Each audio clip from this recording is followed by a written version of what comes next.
পবিত্র মহরম উপলক্ষে মালদা জেলার গাজল থানার অন্তর্গত কাটিকান্দার হাটখোলা ময়দানে আয়োজিত হলো ঐতিহ্যবাহী লাঠি খেলা এবং মেলা।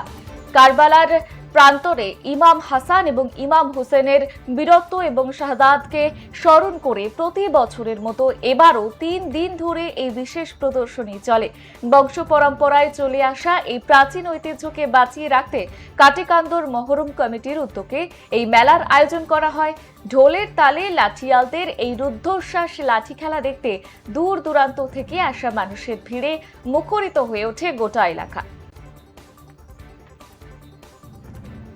মালদার দিকে এই মুহূর্তে আমাদের নজর রয়েছে। গাজলের ঐতিহ্যবাহী মহরম উৎসব, সেখানে লাঠি খেলা দেখতে উপচে পড়েছে সাধারণ মানুষের ভিড়।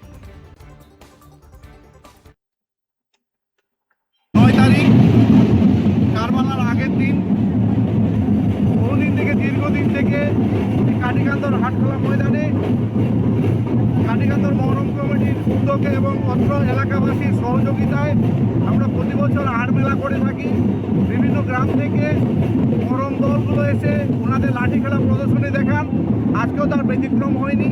এখানে বিভিন্ন গ্রাম থেকে অনেকগুলো দল এসে, সাথে তাজিয়া এসে এবং লাঠি খেলার দলগুলো ওনারা এসে তাদের খেলা প্রদর্শনী দেখাচ্ছেন। আমাদের সাথে উপস্থিত আছেন অত্র এরিয়ার সম্মানীয় ব্যক্তিত্ব মাননীয় মোশেটুকু মহাশয়, আমাদের সঙ্গে প্রতি বছরই থাকেন।